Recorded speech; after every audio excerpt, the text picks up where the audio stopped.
Welcome, welcome, welcome. My name is Moneecia Johnson, and this is Breakout Talk. And so, this talk show, we will discuss different conversations, have different conversations about different topics, but we also will include Christ. So today I would like to welcome all of my guests. We will go around and allow them to introduce themselves. Please follow each and every person on this panel.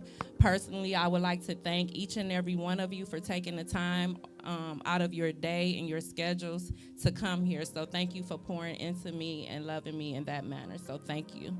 So we can start with Marcella. You can introduce yourself, and then we'll just pass the mic. Thank you for coming again. My name's Marcella Lash. You can follow me on Instagram at Miss Lash88. I am a bodybuilder, a fitness enthusiast, and also a nurse. My name is Benjamin Lewis. You can follow me on all social media at 216 Muscle. I'm a health and wellness coach and a brand building coach. Hello, everyone. I'm Rosada White. You can follow me on all platforms at Rosada Marie. I'm a wellness strategy coach. I'm also a nutrition specialist and a workshop facilitator. Good day, everyone. My name is Juan Tony. You can follow me, Juan Tony, on all social media platforms, integrative life coach, sports nutritionist, and master personal trainer. Hi, my name is LaShante Williams. You can follow me on IG at Williams LaShante Part 2, Facebook, LaShante Williams. I am a registered nurse. I'm also a personal trainer. I'm also a nutrition coach and a fitness enthusiast. Philly Wheaton, personal trainer and gym owner. Antonio Coleman, known as Coach Coleman. I own my own facility. And then also in all social medias, you can follow me at GameSpeedPA on all social medias. And I'm just a coach. I coach in everything physically, mentally, spiritually, and financially.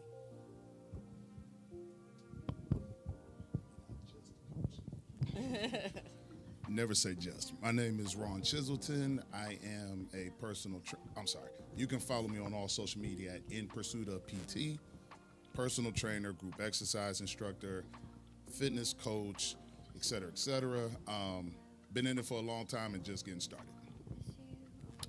So what inspired me to have this show was there were many things in my life, let's just say myself. I found myself being my own enemy, as in trying to lose weight, and it has been an ongoing battle.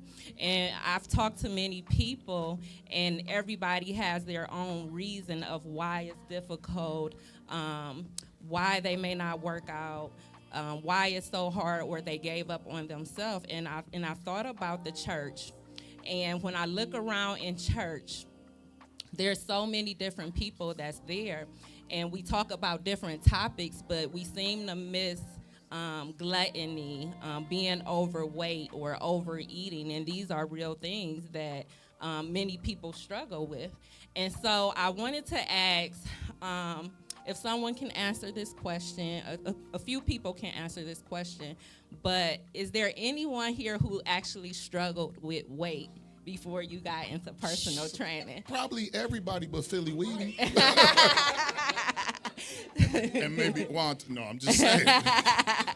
Can I start at 355 pounds and no muscle? That was so when we talk about things regarding, let's say, specialties and your niche and things like that, the way I've been able to get across to the clients is because I've been on the other side.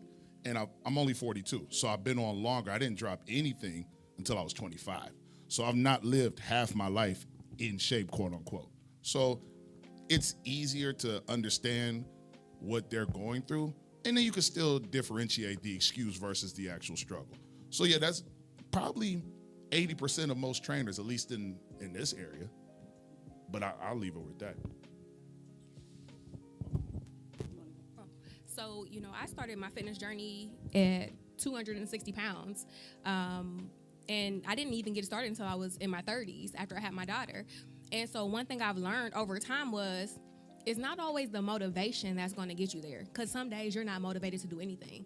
It's learning that discipline, learning that and having that discipline within yourself, saying, I have to get up and do this, not only for me, for my daughter, for my community, to be a better servant for God. So a lot of times we think about how much we serve and serving the people. I can't be a servant to others if I'm not even taking care of myself. And so in my fitness journey, I've learned that taking care of myself comes first, which enables me to be a better servant for everybody else. So for me, I was 240, and it was a huge struggle. It was a real struggle. I think the biggest part that was a struggle for me, because as long as I grew up, fitness was never embedded into me at all. I don't know about nobody else, but nobody ever talked about fitness. It was go to college, get a career, do this, do that. So in my mind, my goal was always to go to college, get a career, and do that. And then I look around, and here I am, a registered nurse with a master's degree, have a degree in theology, associate degree in this, 20 degrees, but I'm unhealthy, I'm overweight, I can't breathe, and then I'm teaching my patients things, and they're looking at me like, how you gonna teach me about being a diabetic? What's your blood sugar?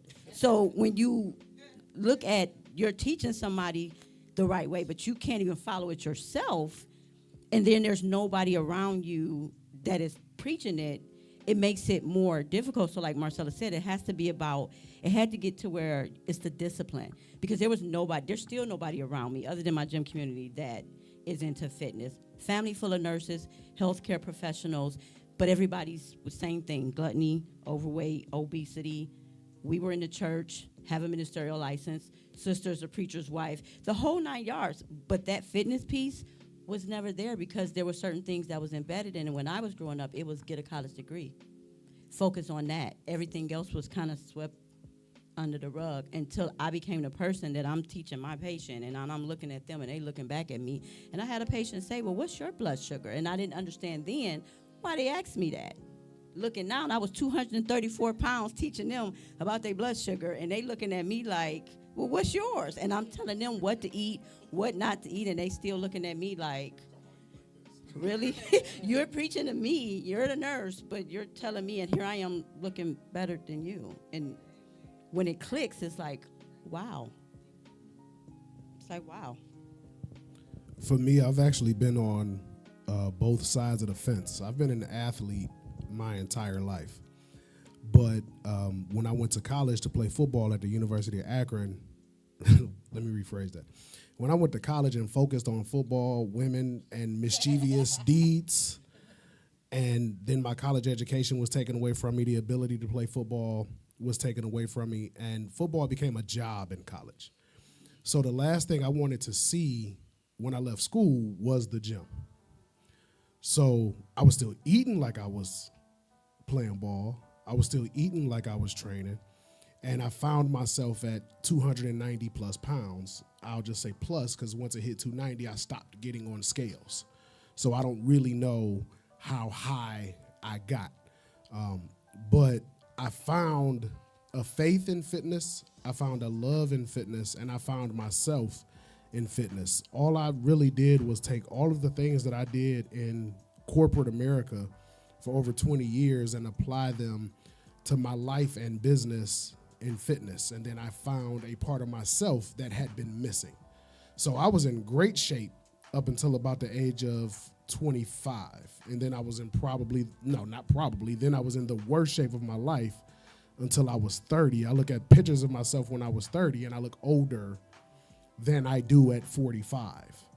And then at the age of 31, something clicked in me, and I got up one day thinking I'm still an athlete, and I said, I'm gonna get up tomorrow morning and I'm gonna run 5 miles.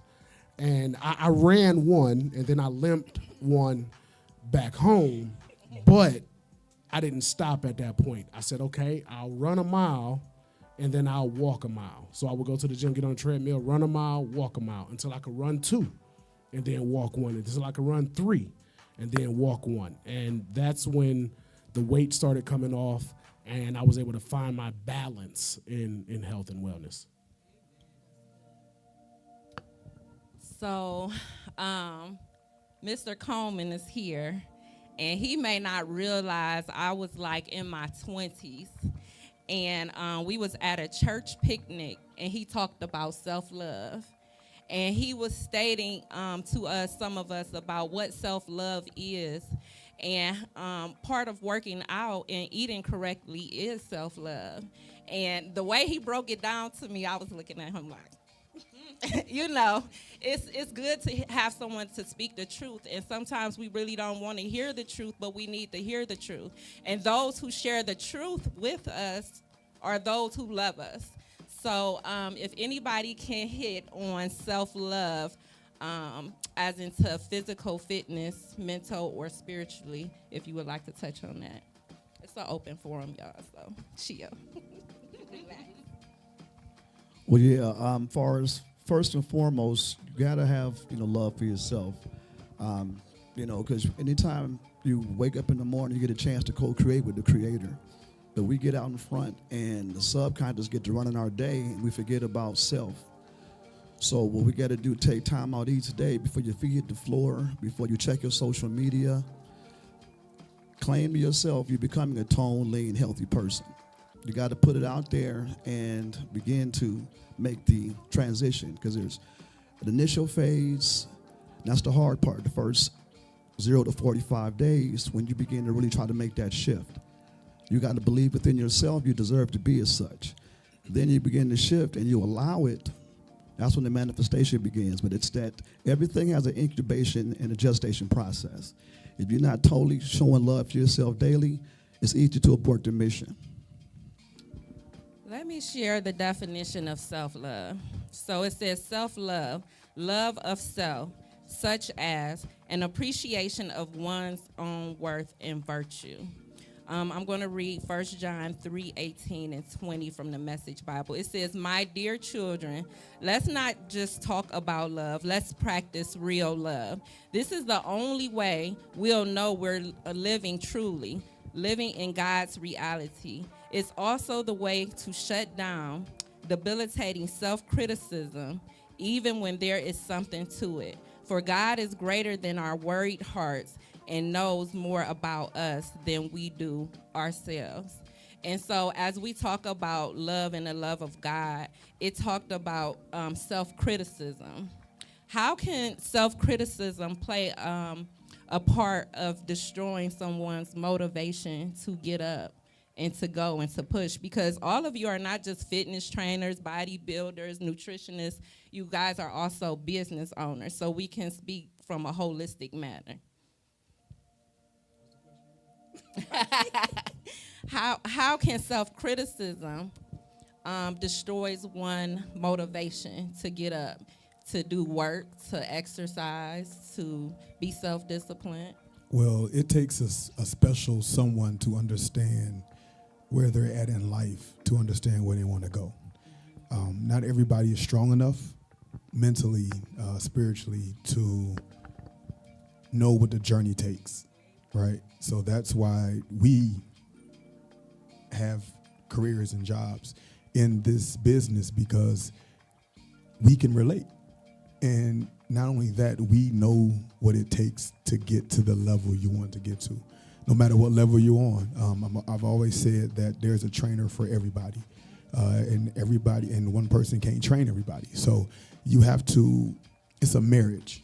It's a marriage when it comes to being better in life, period. Everybody has a coach for something, whether it's physically, whether it's mentally, whether it's spiritually. There's someone should have in their life where they can lean on, bounce ideas off of, and somebody who can check them and let them know, yo, this ain't the way to go. So self-criticism is a real thing, because it's just like body shaming. Like you just feel like, I can't do it, I won't do it. And once you get around people who have done it and people who are doing it, then you're able to succeed that much better. I think the self-criticism leads to those self-sabotaging behaviors as well. So you say, I'm too fat, or I can't do this, my knees hurt, right? And then the easy part of not even trying is to sit back and do nothing. And then you self-sabotage your progress. You self-sabotage yourself. You go and eat the cheeseburger, right? You're like, oh, well, I'm not going to work out today. I'm just going to forget it. I'm going to sit back and relax, right? So when you start to self-criticize yourself, you ultimately are self-sabotaging. Philly touched on it with everybody should have a coach for whatever it is that you're trying to achieve. The other thing you need is community. Coaching and community will take you a long way, because when you're having those moments like Marcella just spoke of, I don't feel like getting up today. There's a lot of times where even who I am, I tell my clients, I get sore, I get tired. I wake up at 3:30 every morning. I don't always want to go to the gym when I'm done. I want to go get back in my bed and take a nap. But my lady and myself, we work out together. So some of the days that I'm showing up to the gym is just because I know if I don't show up, I'm going to be held accountable by the person I'm leaving hanging. And I've noticed that with some of my clients. Like, I have clients now that have built friendships through their time in our classes and in training and things of that nature. And I ain't got to say nothing. They will call each other out.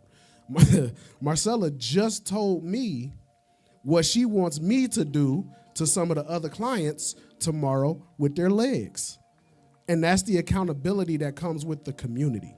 So when you start focusing and change it from criticism to critique and start finding the pieces where you can improve and finding it to be your purpose in life, that mind shift, when you get coaching, critique, and community together, can't nothing stop you. So I think, in addition to what everyone else said, I think one of the biggest things is we, as a people, we prioritize a lot of things except ourselves. And for me, when I was looking at my list of priorities, I wasn't even on it. It was like, I'm here for this person, I'm here for that person, I'm doing that for this. And then I'm like, but where am I at?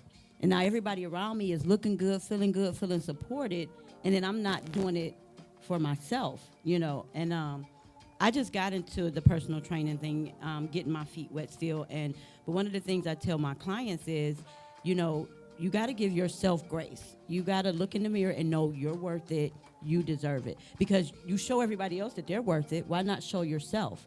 You know, and when it comes to weight loss and fitness, my clients laugh at me, but one of the things I tell them, that same grace you gave all that food you put in your stomach to get like that, give yourself that same grace.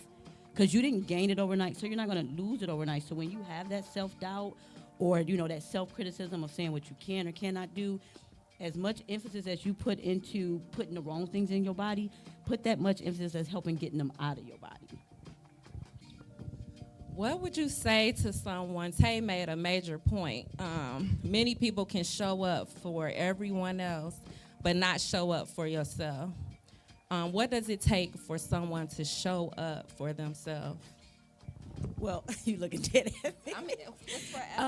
So, like I said, for me, which my brand is me versus me, and where it comes from is because, again, when I saw that I wasn't a priority, I'm like, how do I change this mindset?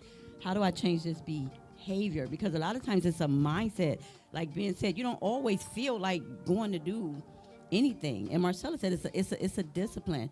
So I think when it comes to you have to change your mindset. You have to change that behavior, because it's not going to always be about how you feel. Because if it was how we all feel, none of us would probably be here right now today. We'd be somewhere doing what we actually feel like doing, like not even getting out to bed half the time.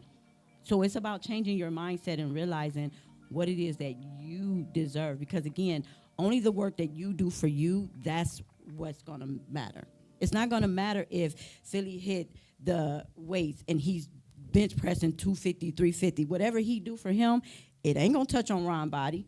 Whatever Marcella do if she do 20 lunges, it ain't going to help my legs. Like, so you got to look at what can you do for you. Because again, as much as we admire other people, if we don't start to admire ourselves and our abilities, we're not going to get anywhere. We're just not. Yeah, and you have to implement the intention, because it's important that, you know, you have a goal set, but if the goal isn't clear enough, you'll never see it. So, you know, one thing I coach on is creating visualization. We all have something called the reticular activating system. It's our internal GPS. It's the God-given tool to make us see clearer through visualization. So you get a visual, and I use the analogy of Google Maps. We all have a Google map. We know how to use that. That's your long-term vision. So you get that vision, you know where you want to go. But if you don't inscribe it daily, so you have to make the connection by writing to yourself love letters on the person you're becoming as such. And you have to do this daily to make what's called synaptic connections. These new wires inside our brains to get connected to create these new thought patterns, because the habitual habits have us who we are right now. So we have to create new habits, which takes the implementation intention. So opposed to say, I'm getting up and I'm going to the gym, you have to write down the time you're going to be there, what you plan to do, and the goal you want to execute as far as calories burned, water drank, whatever the workout is.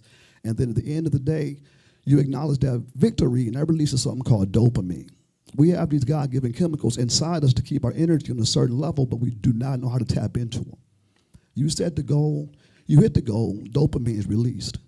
Now you got high dopamine, you got high oxytocin, you got high endorphins. These are all natural chemicals he gave us to stay on this natural buzz.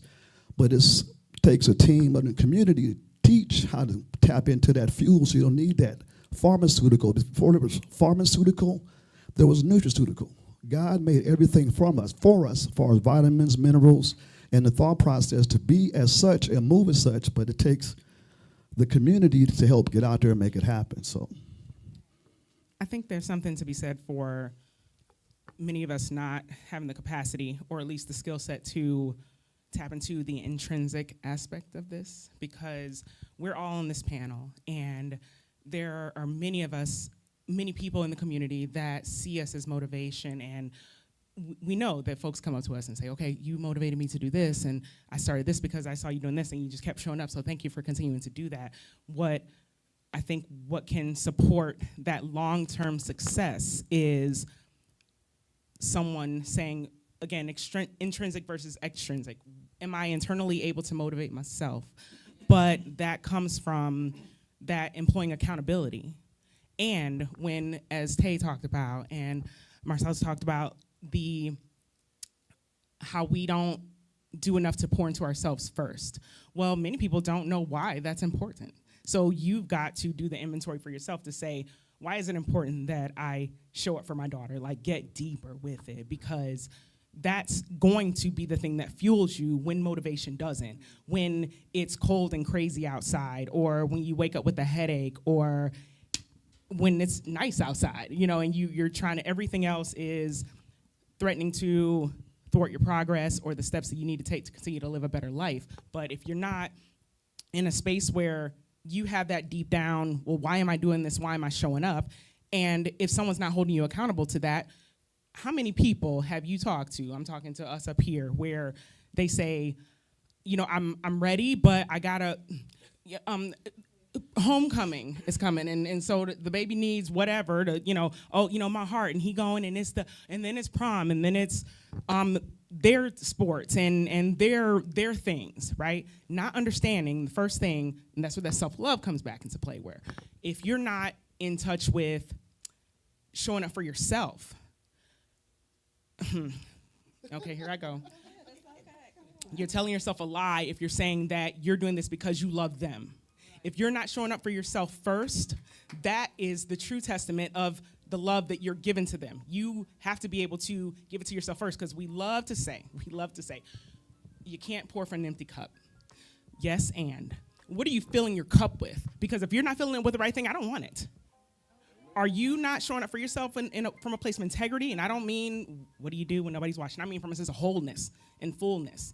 And if that is not something that you can show through action, because love gets to be intention, love gets to be an action, love gets to be that verb, and that's where it all stems from. So, and this is how you see people make progress and then they fall off. Because as soon as, it was all good until I went on vacation. It was all good until I got sick. It was all good until the weather changed. It was all good until I moved. It was all good until I got a new job. Well, then it wasn't, the intrinsic piece of that was not solidified. It wasn't cemented. And that's where we get to employ accountability and say, okay, how can I create a scenario where this is just part of who I am? It doesn't have to be dogged into me, bullied into me, criticism cast aside. You get to know why you're showing up for you before you show up for anybody else, because that's the ultimate act of selflessness, truth be told. So now let's talk about what that looks like. We've all talked about what needs to be done, but how do you actually practice that preach? every tool has a purpose, right? We have cell phones and we have smartwatches for a purpose. But what happens when every time your phone makes a sound, you reach for it? Every time your smartwatch buzzes, you look at it. Give yourself 1 hour every day to pour into yourself. I don't care if that hour is spent praying, meditating, researching, focusing on your health and wellness. Give yourself 1 hour a day to detach from the world. There was a point in time where before we had cell phones and smartwatches, if you went to the gym to work out, no one could interrupt you. And you focused on that workout. Detach from the world for 1 hour a day. 15 minutes of meditation, 15 minutes of prayer, 30 minutes on the treadmill. That's what that looks like. Because then when you come out with that dopamine and those endorphins and all of that natural spirituality within you, then you can give that energy to others. But if you're spending your hour that you're supposed to be in the gym building yourself up, still texting and still talking to people and hold on, I got to take this, you never got to fill your cup in that time when you were focused on you because you didn't focus on you. Give yourself 1 hour a day. That's what that looks like so that you could take the other 23 hours to focus on others. Just 1 hour a day. And 1 hour is only 4% of 24. You can do it. 1 hour is only 4% of 24 hours in a day. Time's our most valuable asset, but we waste it, spend it, and lose it rather than invest in it. So I want to mention God right now. For those of you who believe in God, and you have been on this journey, how has God blessed you just believing in him and in your business, whatever you feel to share? Even some of you guys, I've watched you guys, and you have a great community, and you have unity. And so let me read this about unity. It says, it's the quality or state of not being, a definite amount taken as one or which one is made to stand in calculation. So I looked up a scripture, Colossians 3:12 and 14 message. It says, chosen by God, for in this new life of love, dressed in the wardrobe God picked out for you. Compassion, kindness, humility, quiet strength, discipline. Be even-tempered, content with second place, quick to forgive an offense. Forgive as quickly and completely as a master forgave you. And regardless of what else you put on, wear love. It's your basic, all-purpose garment. Never be without it. So in that scripture, it hit on unity, it hit on love, it hit on forgiveness as well. And those are things that we all, when we demonstrate or display those things, that's why people keep coming back to you. That's why people support you from those qualities. So if anyone can speak to those qualities as in being a business person, a woman, or a man of God, please share. Nothing has happened without God. Nothing. I used to work out in the back of the Word Church. I used to work out my athletes and things like that. COVID hit, and the church shut down. Everything shut down. So I had to find a new place in the middle of COVID when it happened in 2020. And I opened up the gym in October of 2020. But I had stopped working out there in June. So from June to October, I had to build and create a facility with God's help. So on each wall, there's a scripture on each wall when you walk into the gym to show my appreciation, my thanks. And if you look up on the pillars, it's God's names all the way down. Because he, the one who built it, he just used me as a vessel. And so I really couldn't identify, but I learned a lot from everyone who spoke here because I never dealt with weight loss. I've never dealt with weight loss. I've always dealt with athletes. So athletes' weight is relative to whatever sport they play. So you may need to gain weight or lose weight according to that. But they deal with all of the same emotions and things like that because of their performance. So I base everything off of performance, not weight, because those things are byproducts. I may gain weight or lose weight according to how I perform. So if I tell someone, if you want to, what is your goal? Your goal is not to lose 5 or 6 pounds. Your goal is what it is. Your goal is, I want to be able to do, say, 12 pull-ups. If you only can do 5, by the time you get 12, your body composition has changed. So I always tell people, get a goal, and your goal ain't weight loss. What is your goal? I got people that I train for the combine or train for pro days, and they come in, well, I want to run a 4.40. They come in running a 5-second 40. By the time we get close to that 4.40 to run 4.6, 4.8, their body composition has changed. So I tell them reach a goal, because that's what I did. I put inside my mind, just like I said, visualization, already seen what the place looked like, and it was my wife who picked the place, because I was looking all over Cleveland. I want to be here, I want to be here, I want to have this location, how it is. And we walked in. My wife does nothing to do with it. She is the principal, or she is the principal of principals at Cleveland Heights University High School District. And so she walked into the place, she looked at it, she said, this is where we're going to be. And I was like, men, please listen to your wives, because they have wisdom. Do you understand? When I looked at it, I said, here, I sat down on the wall and looked at it, and my vision came alive. And I saw it, and I said, look at God. When he gave me a help meet. You understand? And she has come from my side, not in front, not in back, but my side. And she's there all the time. 20 years, July 24th, it'd be 20 years this year. So, with that being said, you're talking about God leading your way through everything. Intrinsic in everything that I have done up until this point with my sons. I got 2 sons. One is in the 12th, one is 11th grade at Solon High School. Even with them. And the worst thing me and my wife have to say to my sons is, you ain't clean up your room. You ain't washed them dishes. And so we yelling and stuff. And that night I looked at her, I said, if that is the worst thing that we got to say to our sons, I'll sign up for it every time. Every single time. And so those are the worst things that I have that come from my sons. And so even my wife, when you sit up there and we argue and we laugh about things, because that's my best friend. She even woke up this morning, what we doing today? We going to hang out today? I said, well, I got to do this podcast. I'll see what we got to do. But I hang out with my wife. That's my best friend. Like I said, all this is intrinsic of God.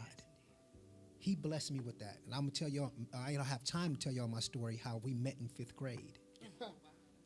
And that we're here today. But it was nothing but God from my whole life as I look back, even with my mother, everything was God that brought it out. In me, around me, that my children, my brothers, everything. And the community helped me, because it was the money that was like in the middle of COVID. Couldn't find no loans. We couldn't find nothing. There was people who I trained in the past, trained their kids, and they came to me like, we're going to donate $10,000 to your cause. We're gonna donate this to your cause because of what you did for my child. You don't understand. And I didn't realize that, because I was constantly, like you said, pouring into people, because I learned how to love myself a long time ago. And so I knew how to love children, because that's what I dealt with all the time, and a lot of teenage children. And I was changing their lives for the best, because it was just a example of what I came through. And so I was getting parents who were telling me that you helped my kid get to the state championship, but you also freed her mind. You helped my child accomplish their goal, but you also made them love themselves. And so with that, I got a guy, and I didn't realize it, multi-millionaire. His child went to Hathaway Brown, and he was like, your money is no good around me. Anytime you with me, I'm paying for it, whatever, and we're going to find out, we're going to make sure that this gym get built. And that's how Gain Speed Performance Academy came about. That was a beautiful testimony. Thank you so much. The battery in my back, if it wasn't one before, you know what I mean? Thank you so much. Before you go, Yes. he said that his wife is wisdom. To all the single men, there are single women, and that's all I'll say. For me, when we talk about building a business, what I have been admonished to continue to stay focused on, or really I've been, when it comes to God and what he has done in my life for the benefit of others and to be a blessing one unto others. Obedience. Obedience was the biggest lesson I had to learn. Let me tell you what happened. I knew at a point, I started personal training, and that was something that really came very easily and naturally to me, and just that whole thing, and I just wore it well. And then there came a time where I thought that I needed to be doing something else. Now, I've always been tapped, just a born leader, kicked about it, and as a result, put myself in a position where I was working. I became full-time employed with an organization. I was working within my zone of excellence, not genius. And as a result, that position had me stressed all the way out, okay? It had me, the energy in my house was wild because they didn't know what kind of bag I was gonna come out of coming home. I was cranky on Sundays because I had to go back on Monday. I was getting up early, going to bed late, very stressed, and it permeated throughout my entire household. As a result, I gained weight because of stress. It was just, nothing had changed. It was stress that I was carrying a weight. The weight manifested. The weight I was carrying here was manifested physically. And that was a hard lesson in obedience. You're not doing what you're supposed to do. So I'm gonna show you what happens when you don't do, when you're not listening to me, when you're not heeding my voice. And then, so mind you, this was after degree in nutrition and dietetics. This is after becoming a certified personal trainer. This is after knowing how to do all the things. So it's not just about the skill set, right? It's about how we show up and how we manifest that skill set. And as soon as I said, okay, you know what, I'm listening to you, that's when I began to hew to the line and let the chips fall where they may, that's when the blessings came, and I mean in a way in which I get to make an impact. And then I meet someone for the first time in real life after helping her online, and she's all the way across the country, and the first thing she says to me is, "You changed my life." That is why I was supposed to show up in obedience.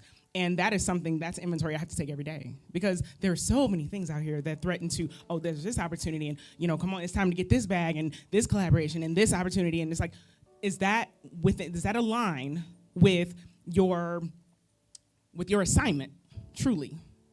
Are you being obedient to the assignment that you were charged with? When we're charged with something, we talk about when the Lord charges you. What do you do when your battery's dying in your phone? We know.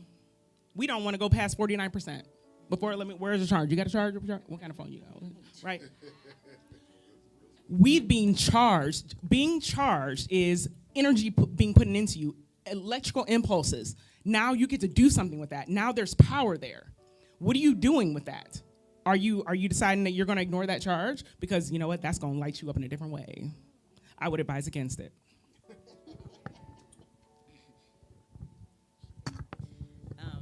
To piggyback off what she said and your question about God. So the one thing about God that I know, and I'm sure we can all relate when it comes to being trainers and other things, is he meets us where we are. And that's a huge thing when it comes to dealing with people, to meet them where they are, because not everybody is going to come to you on the same level. Not everybody is going to be that athlete, or everybody's going to be that bench presser or bodybuilder. People come to you on different levels. So when you're displaying that unity and that love, it's treating people as the individuals that they are and meeting them where they are. And that's how God comes to us. He meets us where we are, and then he changes us from within. Because all of us up here, although we may have a lot in common, we're different in so many ways. Yet he works through each one of us. So when you ask, how does God relate to that? It's because he meets us where we are, and that's how we have to do when we're out in the field, whether we're training, whether we're coaching, whether we're teaching athletes or whatever. We have to meet the individual where they are. And the old saying used to be, treat people how you want to be treated. No. You treat people as the individuals that they are, because what may be a sign of respect to her may be a sign of disrespect to him. And then as you study other cultures, you realize that and you understand that. And God is all about treating us as the individuals that we are, because he said we were made in the likeness and image of him. What does that look like? Clearly, we all look different. So clearly, who can say what that image looks like?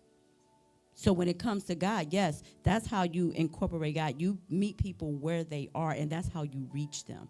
When you try to reach beyond that, you lose them. And I think we all can attest to that. You lose them. You wonder why you got people that hop here and hop there, go there and go there. And you're trying to figure out, wait a minute, what did I do wrong? That's because you didn't meet them where they were. And you're setting the expectation beyond where they're able to go, because some people do have a limitation. Some people do have that. So when you look at that, if you truly love what you're doing, if you're trying to build that unity, meet that individual where they are so that they feel a sense of purpose and a sense of belonging. And that's how you minimize them feeling like they have to compete, or there's a competition, or they have to do better than somebody else, because then they start to focus on everything but themselves, because you're trying to push them to be like everybody around them versus the individuals that they are. And that's not how God operates. Tay touched on building.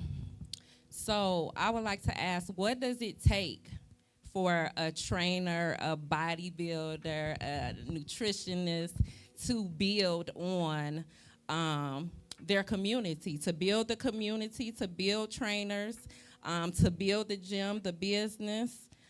Share about that. How do you build, and what's important in building? Well, for me, what I share, whether it's the business owner, whether it's the person trying to release weight, gain weight, and so forth, there's goal, system, and identity. You have to have a goal, as Coach said, because that's your bullseye. And with every goal, there's a certain system you have to follow to hit the bullseye. You can lose focus of the goal, but if you follow the system, you still will hit the bullseye. But the most important component is the identity. Who are you going to be when you shift into this new version of yourself? Because you can't be the same person who was doing the same thing when you were chasing that goal, because you're someone different now. So have your goal set and walk on the edge. Walk on the edge. Don't be scared to take that leap of faith, but walk on the edge, because you're being carried on your journey, but you got to have a goal you're trying to get to. But most importantly, keep your eye on the vision and the identity, because it's already happening. It takes support, it takes acknowledgement, and it takes information. People will do what they want to do when they have the right information. When they have the right information, they're able to be exactly who they thought they could be before even taking the first step. It's just that in this industry, just like many other industries, in this industry, information has become hush, right? And it's a few of us out here who are willing to tell people how, show people how, and even hold their hand and walk them down. That's how we build the industry. That's how we build the community. That's how we build homes. A lot of us can't use the excuse of no one showed me, no one told me, because there's someone out there who will and can and is able to. I was that person, a long time ago, asking for help, and I could have became bitter after it, but I became better, and I said, I'm not going to be this person to the next person. And that's why, I am who I am today, it's because I want to see people be successful. I want to see people succeed in whatever it is they want to do. I want them to do it, because, just imagine a world full of people doing what they want to do, not doing what they have to do, but what they want to do. And that's how you love the place that you're in, is because you were shown the way, and, it's appreciative, and people give back, whether you do it from a good place. That's the key. Don't do it for the return. Do it, to see people go. Let me continue from that. So we just keep it in the train because it's important, like was said, you pour back into by giving back and reaching back. And I think these are my thoughts, that a lot of people don't for fear of somebody passing them up, whereas what's for you is for you, and what's for them is for them. So somebody like myself and everybody on the panel, because I've seen it, give to, because it's, again, everybody has there's a trainer for everyone. I don't want to train everybody. I have no desire to do that. But the people that fit that line and that demographic. So that all comes back to community. It also comes back to, it was said earlier that we should all have a coach. And that includes the business aspect of it too.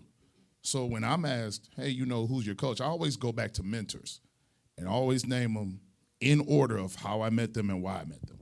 I always say Gwen McIntyre, I say Stephen Todd, and I say Juan Tony. And so because we all do this.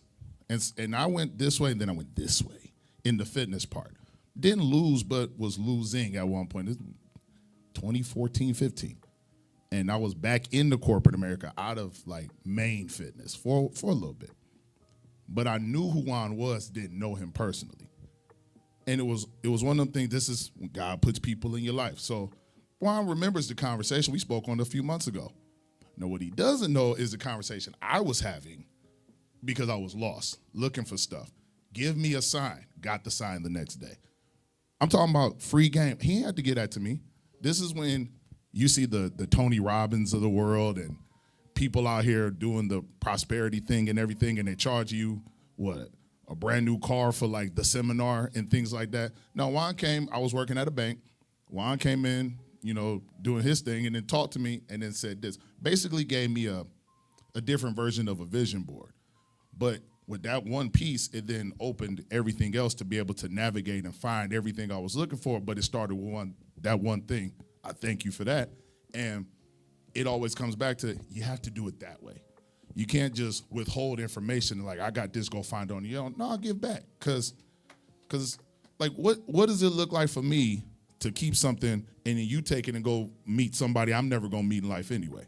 So, yeah, you always pour back in, and then, again, you do it for the right reasons, not for the good karma, but you don't want to, the universe will get you that way too. So I always feel like once you put forth and then you go ahead, it's not hand over fist. It's just create what you want to see, because there's enough for everybody out here, especially with what we do and the obesity epidemic right outside. There's enough, or athletes trying to get in for whatever the lane is. There's enough for everybody. To build community. To build community is flat out one word, and that is love. How do I build that? I remember when I was doing network marketing, and I was going back and forth, and I had it was called the Noni juice. I don't know if anybody did the Noni juice. I had to teach Noni juice. I went from jade to pearl, all that, selling the Noni juice and everything. I had people in Toledo, Columbus, all this traveling, and I hated it. I hated doing the seminars. I hate doing the talks. I hated it all the time.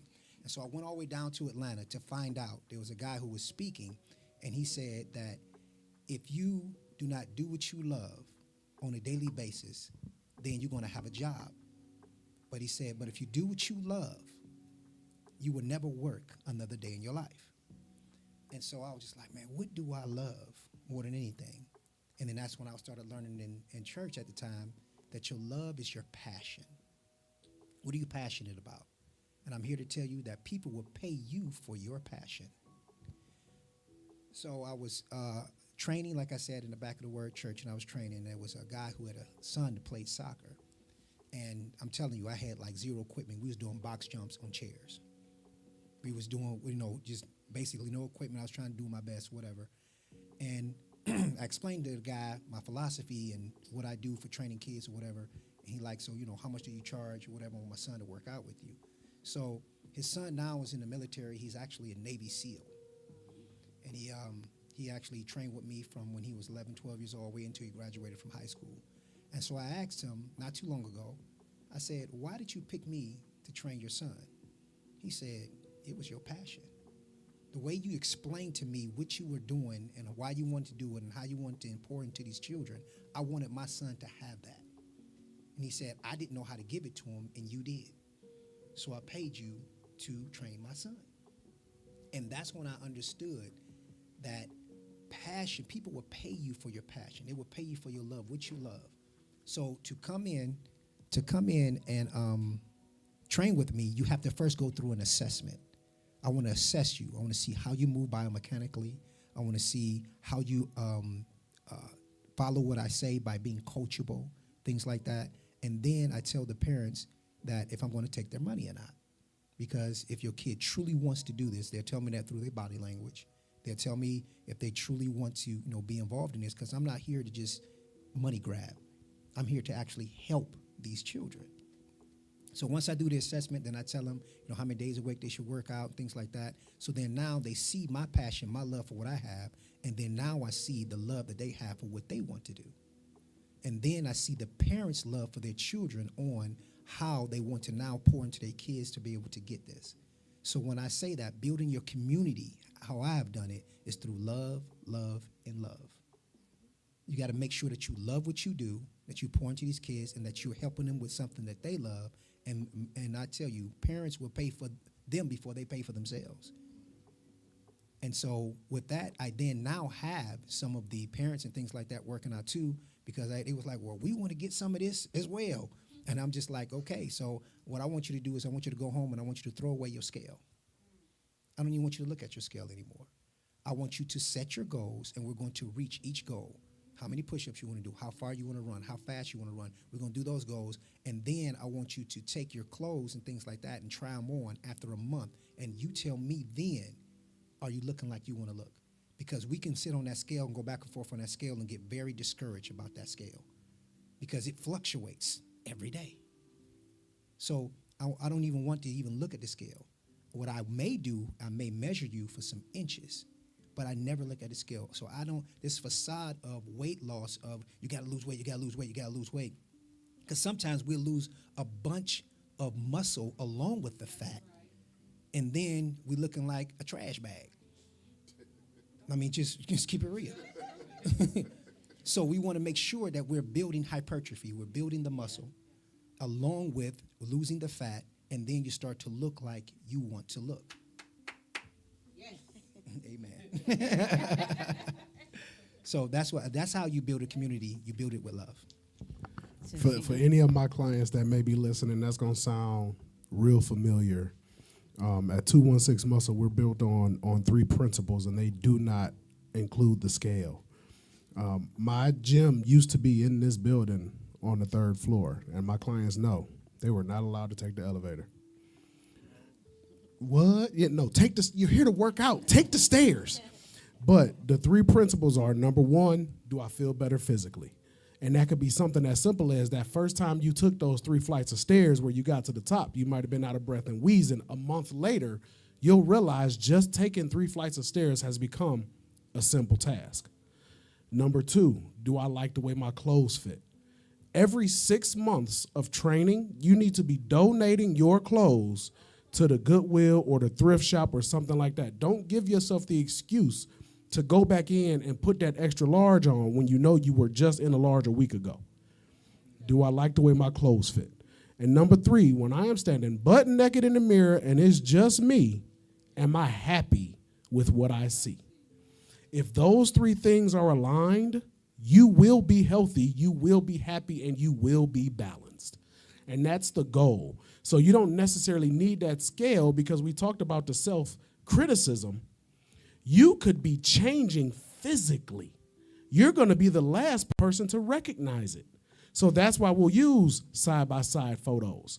That's why we'll use a measuring tape, because you may gain 3 pounds and your waist may be 2 inches smaller. But you got on that scale and you started beating yourself up with self-criticism, and now you want to stop because you don't see the change that's happening within you. And that is also part of it, just building it with love and making sure you're tapping into meeting a person where they're at and having those conversations. All of this comes back together because every trainer's not for everybody. other than you, Coach, because I didn't know you did personal training. I've recommended people to every trainer on this panel because I wasn't the trainer for them. I literally have a saved list, and I'm going to get your info to add it to that list of 11 trainers where after having that consultation or that assessment, we figure out I'm not the coach for you, that I will say, hey, one of these people may be. Because in Cleveland, there is no excuse not to have a good trainer. I will put the training community in Cleveland against anywhere else in the world. There is no excuse not to have a good trainer in this community. So if someone doesn't jive with me, I'll tell them this is building a relationship just like any other.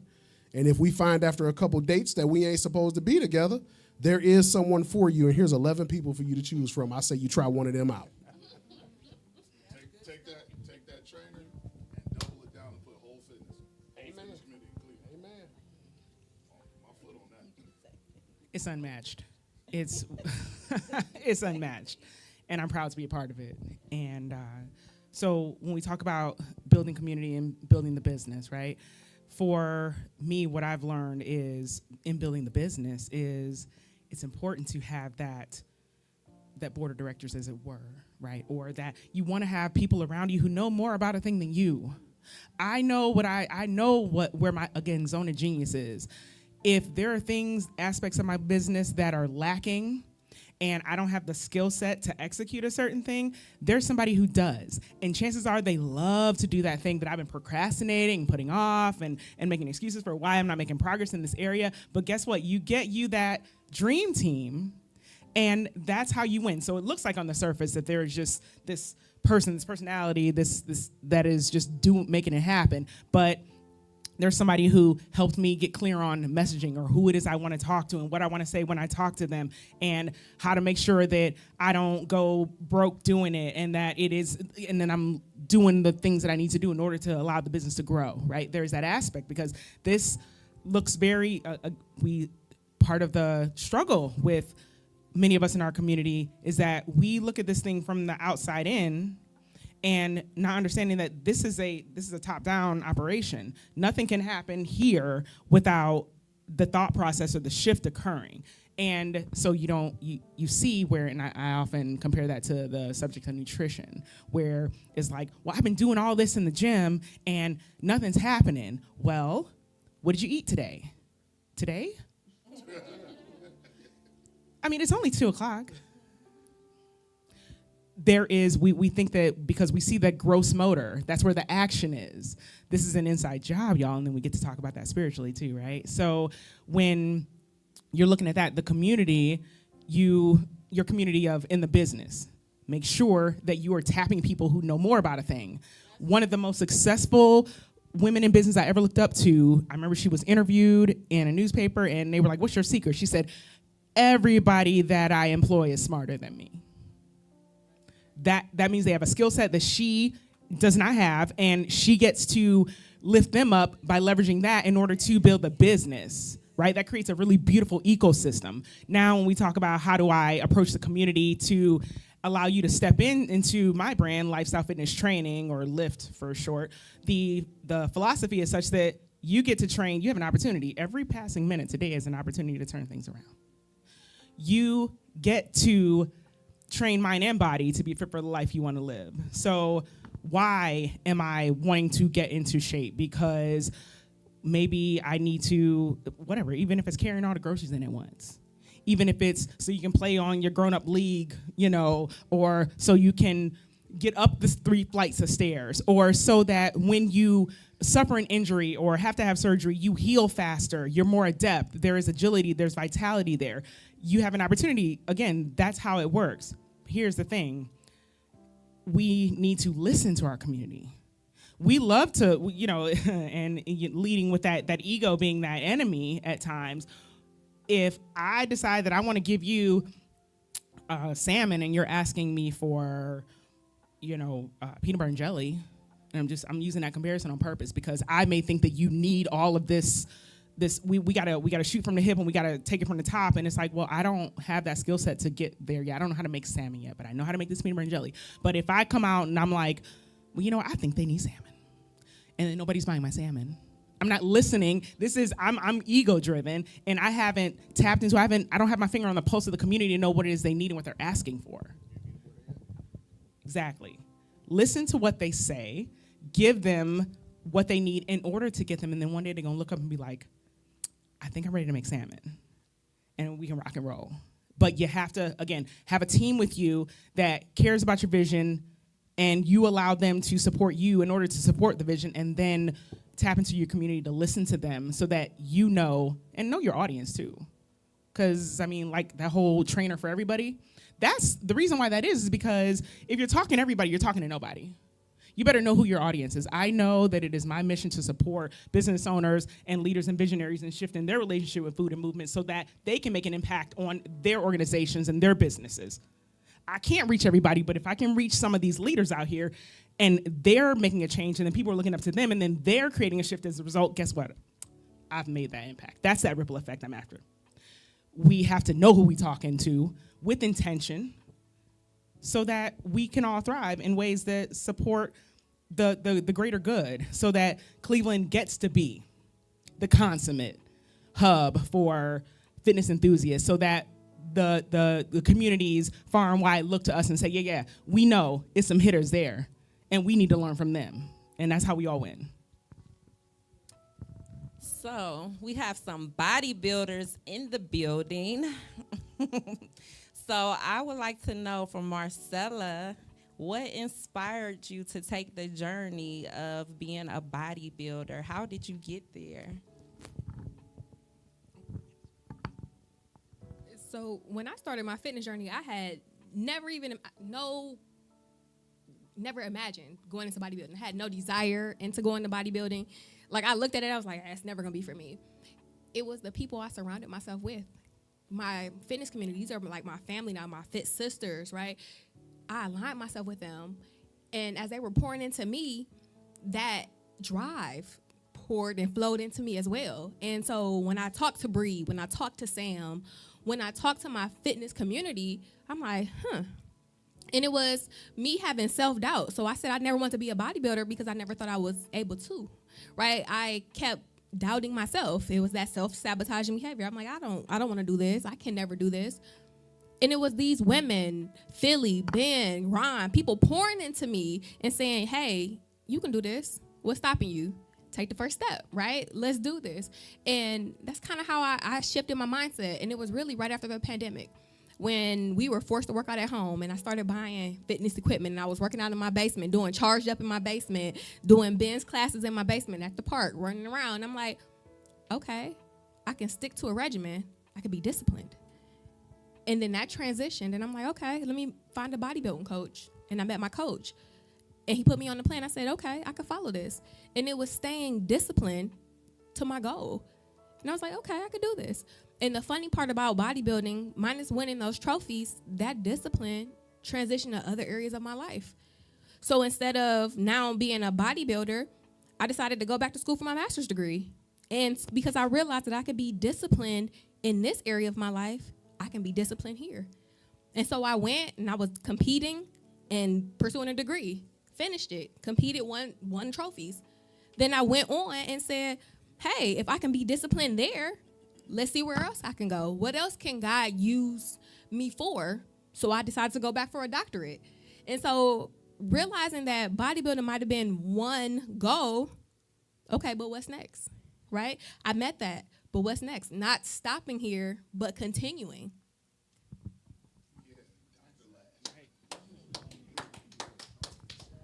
So we are about to wrap up. However, I would like for I'm sorry, y'all, I'm nervous. But I would like for each person to share why an individual should come to your business or utilize you as a coach, a trainer, a nutritionist. So we can go around the room and share that.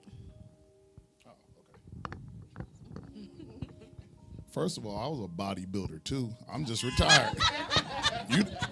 Mo, you done been on my Facebook page. You seen them pictures. All right.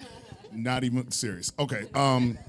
In all seriousness, I would say that my specialty is body composition changing and weight management.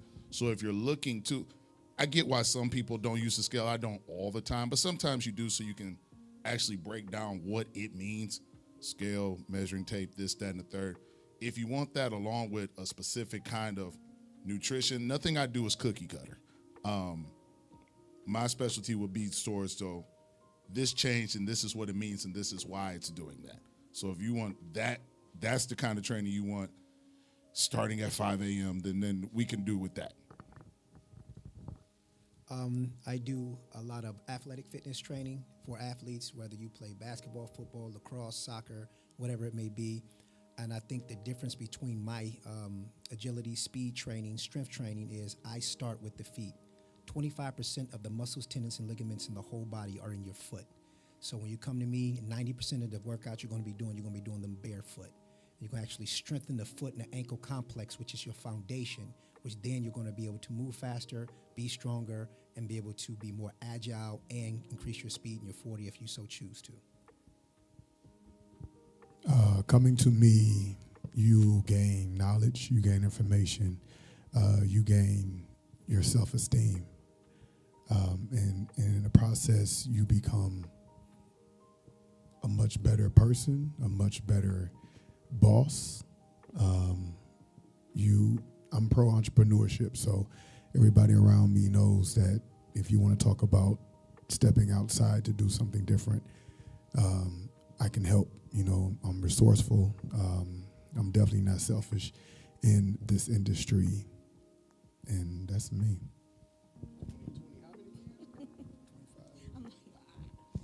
Okay, so coming to me, my brand is Me Versus Me, and as a nurse, one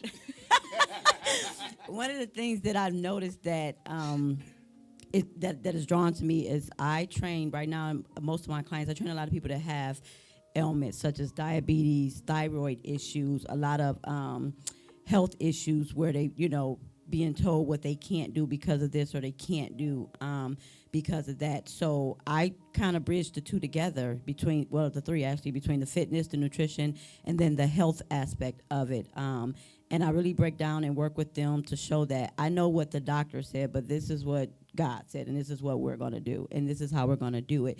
So those people who didn't think that they could be a better version of them because of their ailments or illnesses or whatnot, high blood pressure, diabetes, or whatever is going on, they begin to realize, oh, yes, I can, that they can beat this. I've had some people even get off the medication since coming to me for training. So if you're that person that's looking for someone that can understand you on a holistic level as far as from a physical, a mental, a spiritual, and a health-wise, that's me. Oh, you got it, Mike. Well, Fit Forever You is Fit Forever You as an individual, becoming fit forever. It's also Fit Forever University. It's an institution for the advancement of knowledge.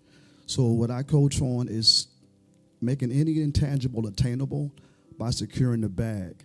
A lot of people say they know the bag, how to get to the bag, but the bag is your blessings, acknowledging those daily, your accomplishments, the victories you're achieving, and pursuing your goals.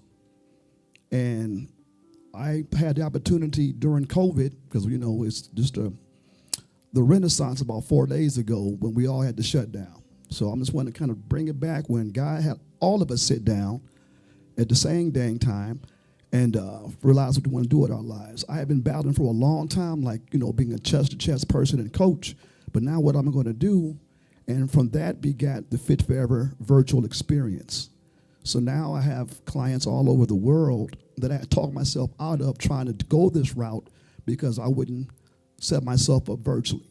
The screen's going to bounce around when I'm teaching. It's not going to be enough people. But now I got cousins that aren't my cousins, that are someone else's cousins in different states that are all part of the Fit Forever family. So that's what you get by aligning with Fit Forever You.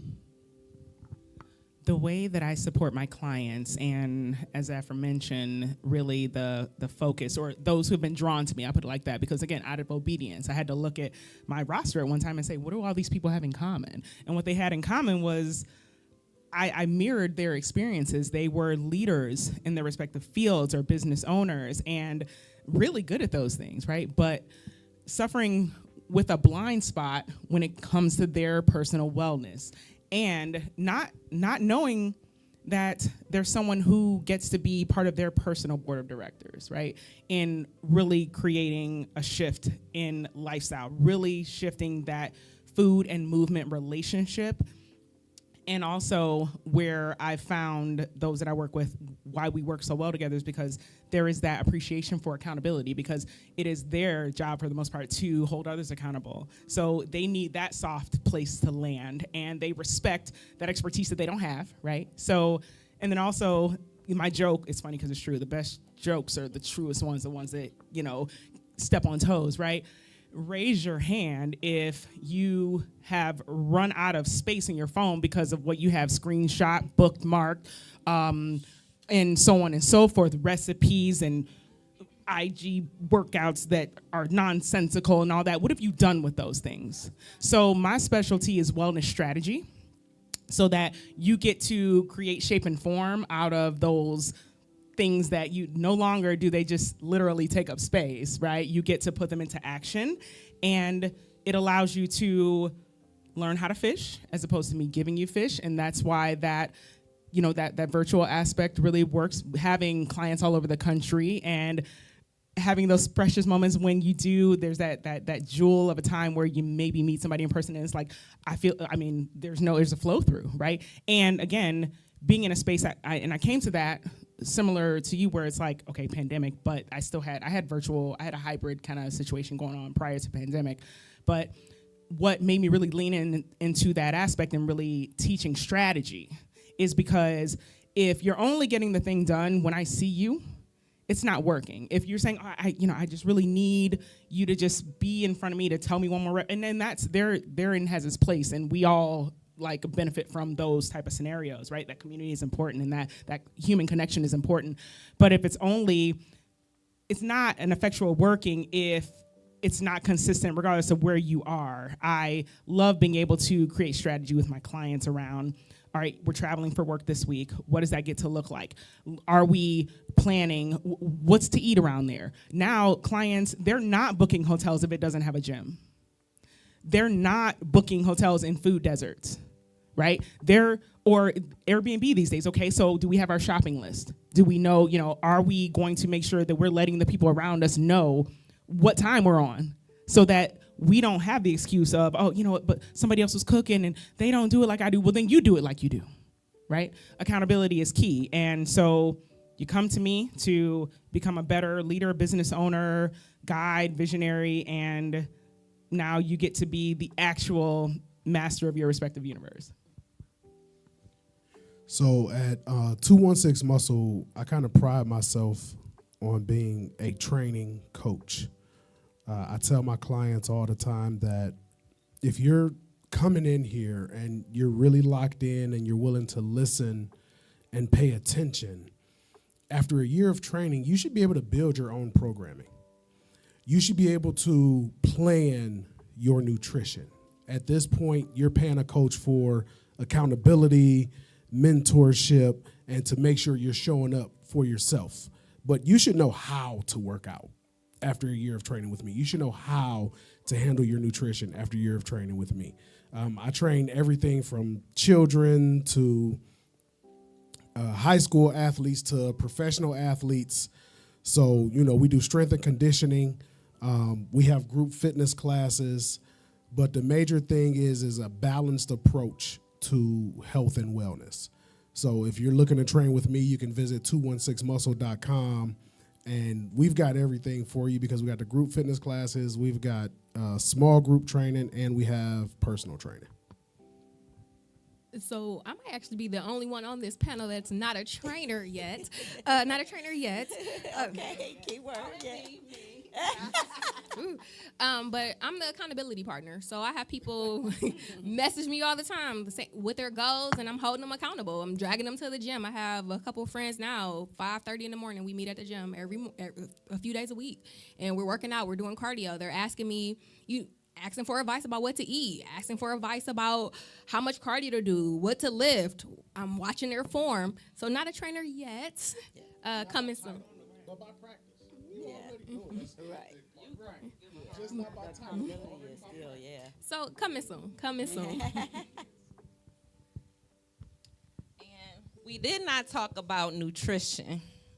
So if some people can hit on nutrition, and then I would like to bring up Aquila. She's a therapist, and I think it's important that we, everybody to each his own. We talked about different coaches, and it's amazing to have an emotional coach. Someone can help you get through the self-sabotaging behaviors, the self-criticism, the lack of loving yourself. You can have that discussion. So she'll come up and share her information. She's looking at me like, girl, but that a therapist is important. So let's hit on nutrition right quick.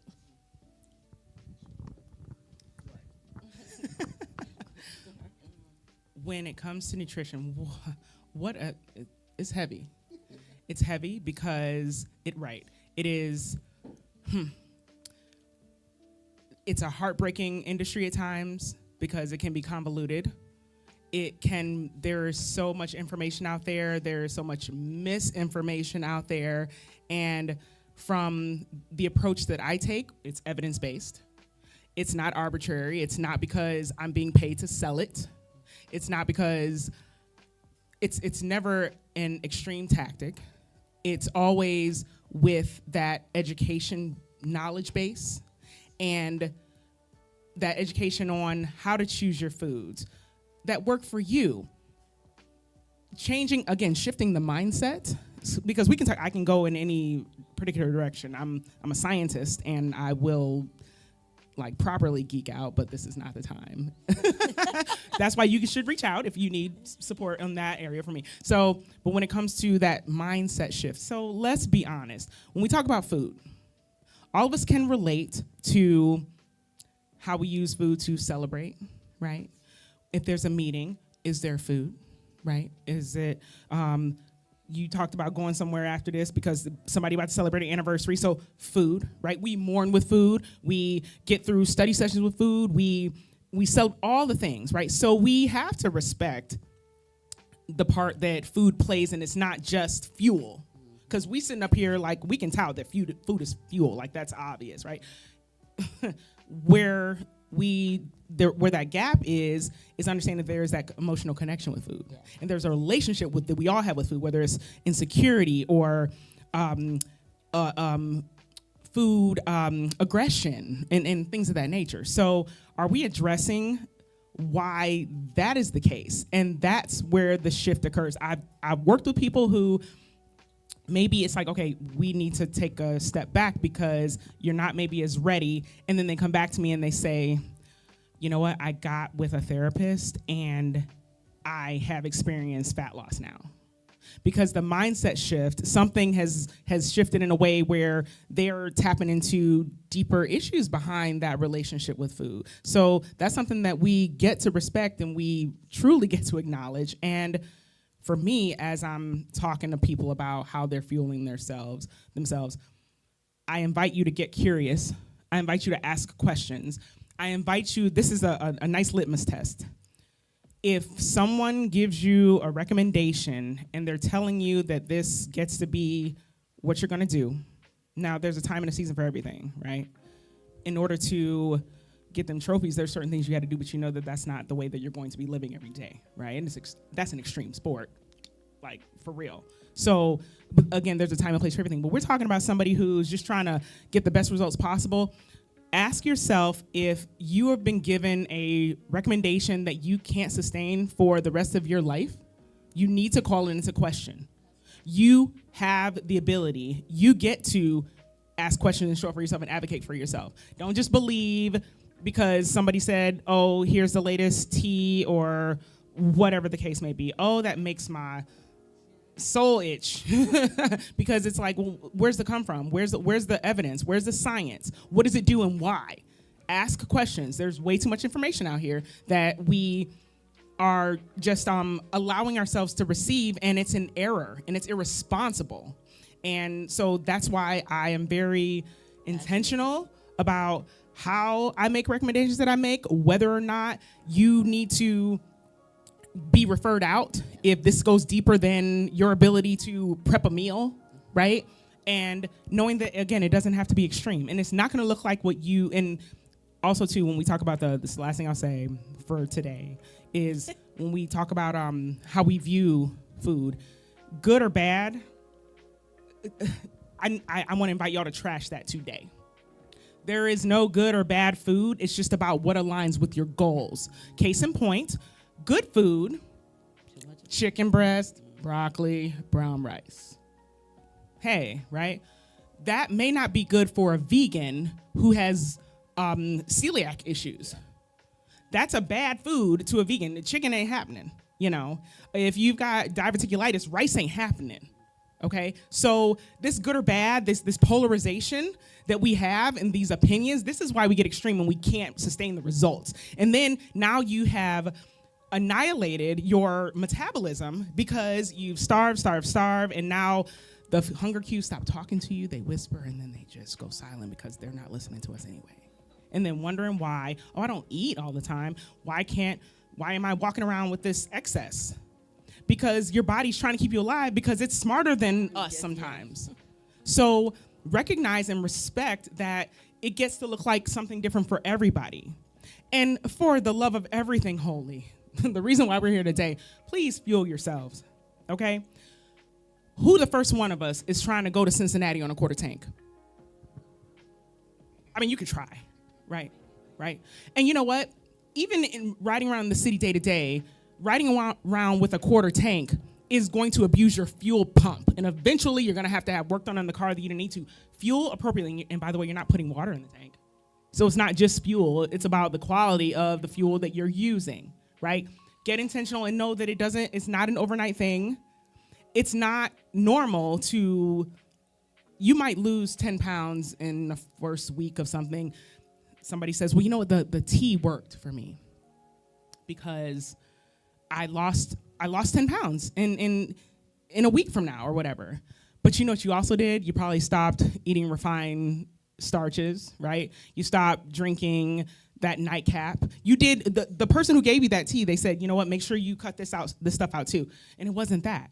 It was the water weight that you shed, and then now we're back on that loop because after a while we plateau because we're not meant to, if you lose it in a way that is unsustainable, you're not gonna keep it off for long. It's like winning the lottery and not having the financial education to be able to flip that, right?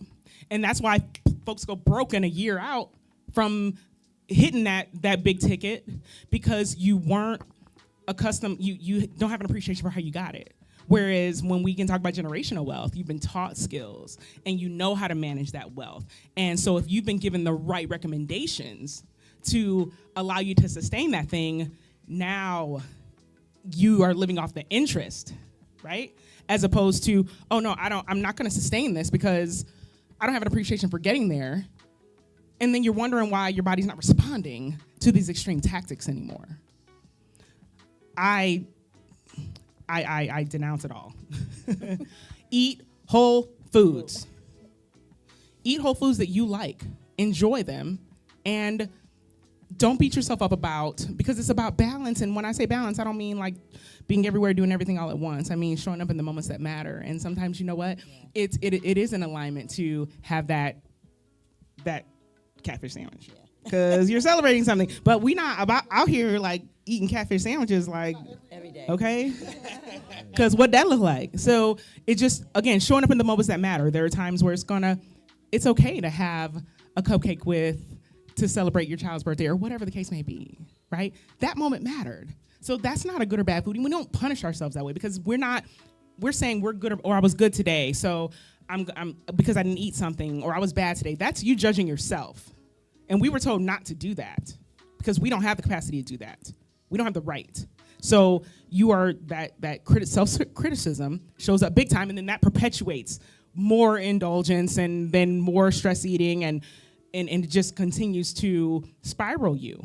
It doesn't serve. So that's the first approach. I'm not going to tell you to make sure you eat. I mean, I am, like, when we get down into it, okay, for example, eat 5 fruits and vegetables a day or whatever. Yes, but how do you get there? And why is that important? And which 5 fruits and vegetables? And where do I start? And what if I don't know how to cook rutabaga? I know, exactly. So demand to be educated. Don't just take them at their word. And guess what? Your macro ranges don't look like mine, and my preferences don't look like yours. So let's continue to appreciate the differentiation of application when it comes to our nutrition.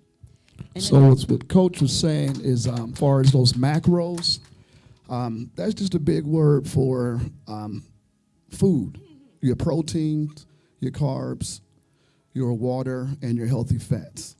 Learn to eat for your body type. There's 3 different body types. Real quick: endomorph, ectomorph, mesomorph.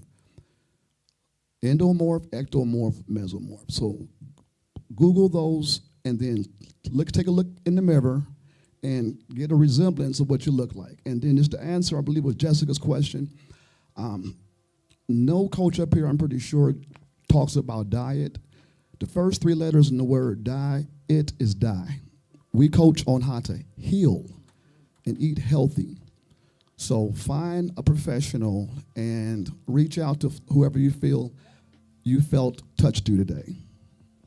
I would say, in addition to what they both just said, one of the biggest things when it comes to nutrition that I had to learn for myself, because I struggle with food and I struggle with weight loss, that's why I became a nutrition coach, is no matter what you're eating, you have to make sure you're burning off more than you're taking in order to have that deficit.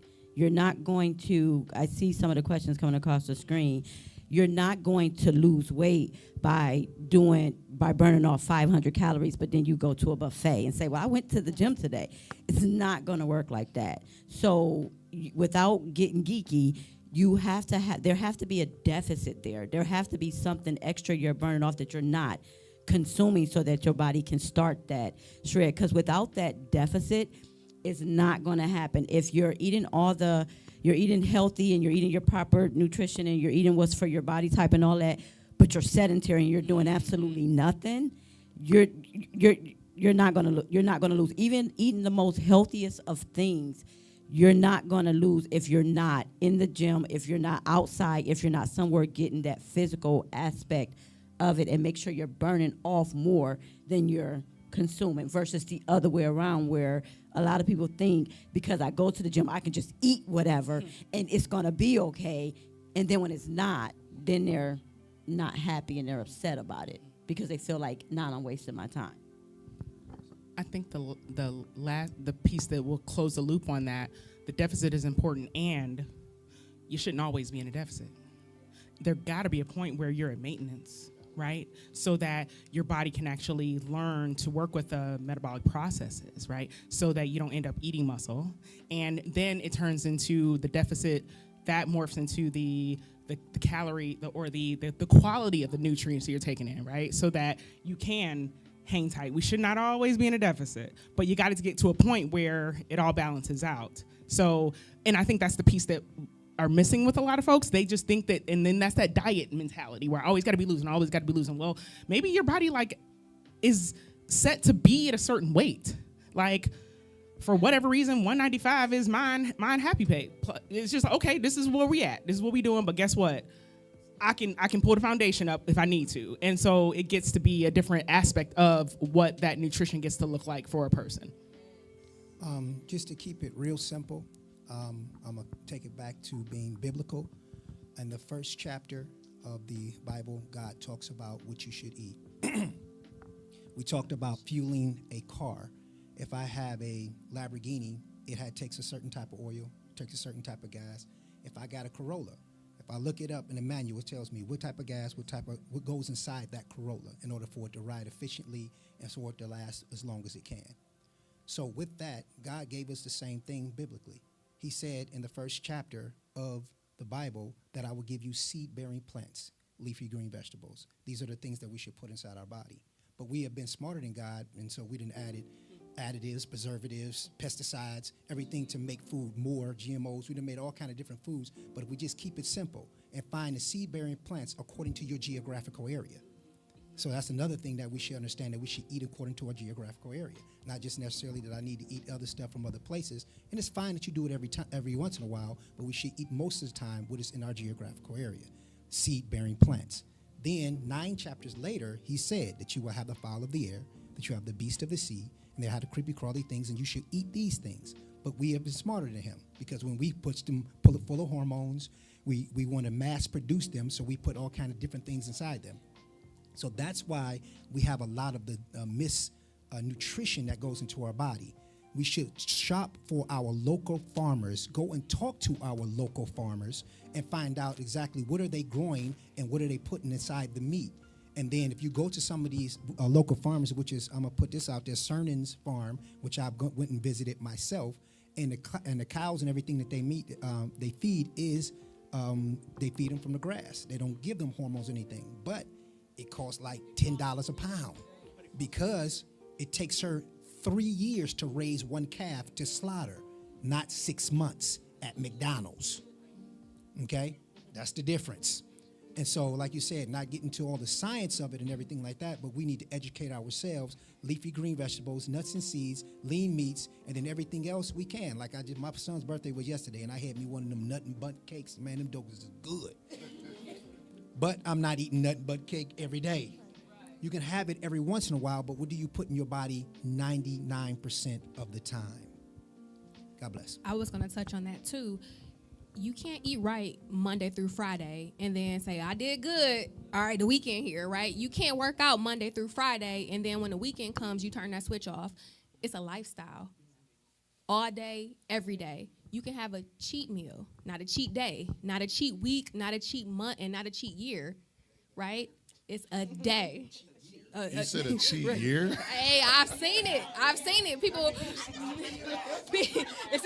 I'm on my off year, right? So you can have a cheat meal.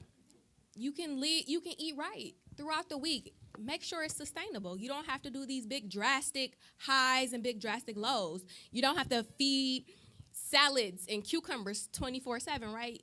Make it sustainable.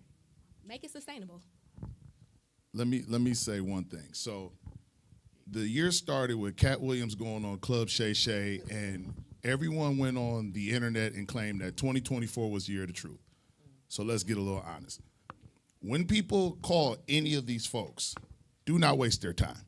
And what I mean by that is the biggest aspect, whether it's maintenance, deficit, growth phase, whatever phase you're in, the biggest, I don't want to get into the locker room talk, but let's just say that one of the things about not wasting the trainer's time is not doing everything that brought you to them in the first place.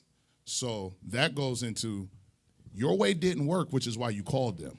And so if your way didn't work and you called them and you're still doing it your way, understand why they don't want to do business with you anymore. Or, some people say, I fired this client, I let this client go, we severed business ties.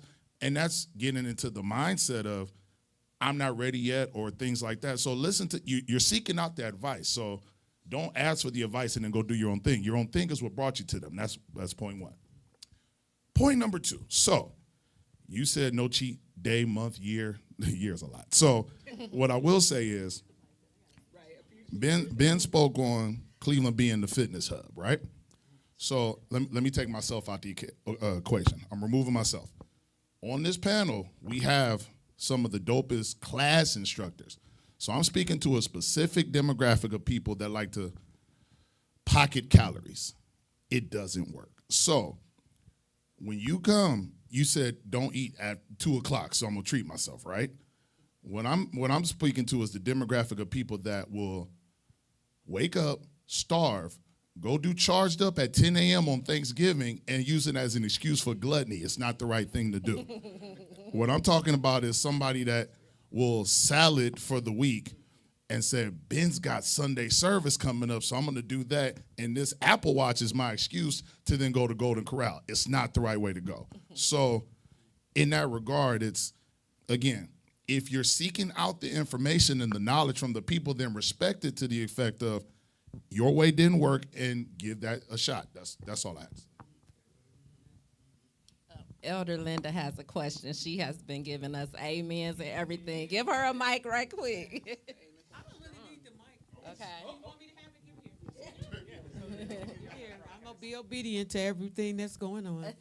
First of all, I want to say thank you to Prophet Michael D. Watson and Prophet Moneecia for hosting this event. And those online, I hope you all took notes. But what I want to say is, when I was at the weight of 289 pounds, I was full of wisdom and knowledge and all these things God gave me. But I couldn't function. I would just sit there like the batteries in the pack until you actually put them in something and turn it on. And I want to tell you what motivated me. I hope you all come back. We need a part 2. Seriously, we need a part 2. We maybe need a demonstration or something like that. But I want to say to Philly that I've known the Whedon family for years, and I watched him and his twin grow up, but you don't even know how you have motivated people. I would see women who, I was at the highest weight of 290, and I would see women my size following you. And I'm like, ain't no way, they ain't losing no weight. What they following this man for? But the self-esteem, the encouragement that you exude, and I'm saying everybody on this panel, I kudos to you all. I have learned so much today. If you want to get better, you have to surround yourself with the people who can help you do it. If you want to buy a house, you don't go to somebody that rents all the time. You know, if you want a new car, you don't hang with people who ride the bus every day. You surround, if you want to be a millionaire, guess what? You better find somebody who is one. A good marriage. And I found that in you. And I've never been to your studio, but I went and bought me a Stairmaster. I bought me a bike. I got a treadmill. I got the bands. And I went from 289 pounds down from a 24, 26 to an 810, which is what I wear now, 10, 12. Wow, that is amazing. So I just wanted to say that, but I needed therapy too to help me understand that I had to give up some of them desserts and things like that. So thank all of you. I hope you all come back. And I'm not disrespecting anybody, but I just want Philly to know you don't even know the plus size women that you have inspired to go and buy a treadmill. I'm not talking about the little people. I'm talking about the people who were my size. That we work out. And I saw them on them things, and I'm like, they all out of breath and everything. I'm like, Lord, if they can do it at 72 years old, I can too. Amen. Thank you. So if therapist Aquila can come up here, I would like to share. My name is Moneecia Johnson. I am the talk show host of Breakout Talk. I also have an audience in my own show on Facebook and YouTube. It's called Pillars. Look, I'm so nervous. Did she do great today? What, y'all? Give her some love. My God, this was amazing. You did amazing. Just so you know. Present Pillars and their perspectives of community and faith. And so on Facebook, I interview different people who are in the community, who have businesses, who are entrepreneurs, who are making a change in Cleveland, Ohio, along with those who are in the spiritual in church as in apostles and prophets. And my goal is to make people aware of God and also different things that the church may not speak about. So if you can join me on Facebook, my name is Moneecia Johnson, Moneecia Johnson, and I'm also on YouTube. And so today I hope you were inspired. But before we leave, this is the last person to talk, is Aquila. She's a therapist. And if Aquila, if you can share the importance of therapy and also your information, that would be great. Of course, right? My name is Aquila Wheatley. I'm a licensed therapist in the state of Ohio. One thing that I wanted to bring to the table, because you all kind of really touched on it a little bit, but I wanted to, especially you touched on it a lot. Stages of change. Okay. There is pre-contemplation, right, where I don't really know anything's going on. I'm living my life, I'm doing my thing, right? Then there's the contemplation stage, where I know something is wrong, but I'm not ready. I sense, okay, this not fitting right, or I don't want to, but I'm not ready. Then there is a stage where we kind of go into preparation, okay? So I know something's wrong. I'm kind of getting to it. I might have signed up for a gym, but I ain't ever go. You know what I mean? I might have called a couple of these professionals and wasted some time, in all honesty, because I'm preparing, but I'm not ready yet, right? And then there is the action stage. That's when you want to call them, just by the way. And that's when you're actually ready to take action. You've gone through all of those other stages of change, and you are ready to do something, and do something consistently. After that, there's the maintenance stage, okay?